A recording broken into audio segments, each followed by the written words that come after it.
Chittoor RTC bus stand సమీపాన collector బంగ్లా ఎదురుగా ఉన్న థియోసాఫికల్ సొసైటీ భవనాన్ని 100 సంవత్సరాల చరిత్ర గల ఈ భవనాన్ని కూల్చిన కబ్జాదారులపై కఠిన చర్యలు తీసుకుని ఈ భూమిని కాపాడాలని కోరుతూ కలెక్టర్ కార్యాలయంలో ప్రజా సమస్యల పరిష్కార వేదికలో చిత్తూరు జిల్లా డీసీసీ అధ్యక్షుడు రమేష్ బాబు, నగర అధ్యక్షుడు టిక్కీ రాయల్ ఆధ్వర్యంలో జాయింట్ కలెక్టర్ను కలిసి వినతి పత్రం ఇచ్చారు.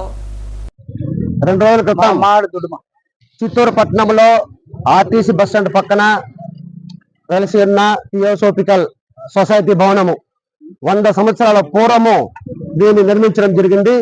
ఇది అతి పురాతనమైన అతి చారిత్రకమైనటువంటి భవనము. ఈ భవనంలో మన జాతి పిత మహాత్మా గాంధీ గారు కూడా బస చేసినటువంటి భవనము. ఎంతో మందికి ఇక్కడ శిక్షణనిచ్చి స్వతంత్ర సమరయోధంలో కూడా పాల్గొనేటటువంటి ప్రజల్ని ఉత్తేజపరిచినటువంటి ప్రదేశము. ఇటువంటి ప్రదేశాన్ని ఎస్పీ ఆఫీస్ పక్కనే, కలెక్టర్ బంగ్లా పక్కనే ఉన్నటువంటి ఈ అతి పురాతనమైనటువంటి భవనాన్ని ఇటీవల 2-3 రోజుల క్రితము కొందరు భూ కబ్జాదారులు అన్యాయంగా ఆక్రమించుకొని ఈ ప్రదేశాన్ని కూలగొట్టడము, అదేవిధంగా దాని చుట్టూ ఉన్నటువంటి 2 ఎకరాల భూమిని వాళ్ళ ఆధీనంలోకి తీసుకొని అక్కడ ప్లాట్లు వేసి అమ్మే పరిస్థితి ఈరోజు చూస్తున్నాము. దీనిని కాంగ్రెస్ పార్టీ తరఫున మేము పూర్తిగా ఖండిస్తున్నాము. ఈ రోజు కూటమి ప్రభుత్వము అధికారంలో ఉంది. గౌరవ ముఖ్యమంత్రి వర్యులకు కూడా మేము విన్నవించుకుంటున్నాము.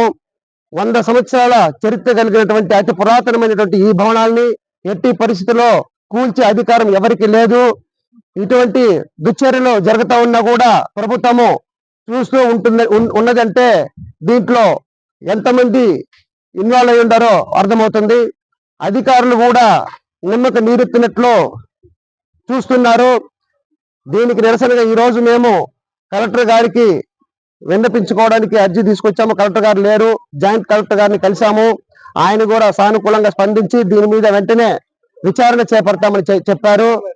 ఎట్టి పరిస్థితుల్లో కూడా ఇటువంటి పురాతనమైనటువంటి భవనాన్ని కూలగొట్టిన వారిని, వారు ఎంత పెద్దవారైనా ఉపేక్షించకుండా వారిని కఠినంగా శిక్షించాలని, మరియు ఈ ఆక్రమణను వెంటనే అడ్డుకొని ప్రజా ఆస్తిని కాపాడాలని మేము కాంగ్రెస్ పార్టీ తరఫున డిమాండ్ చేస్తున్నాము.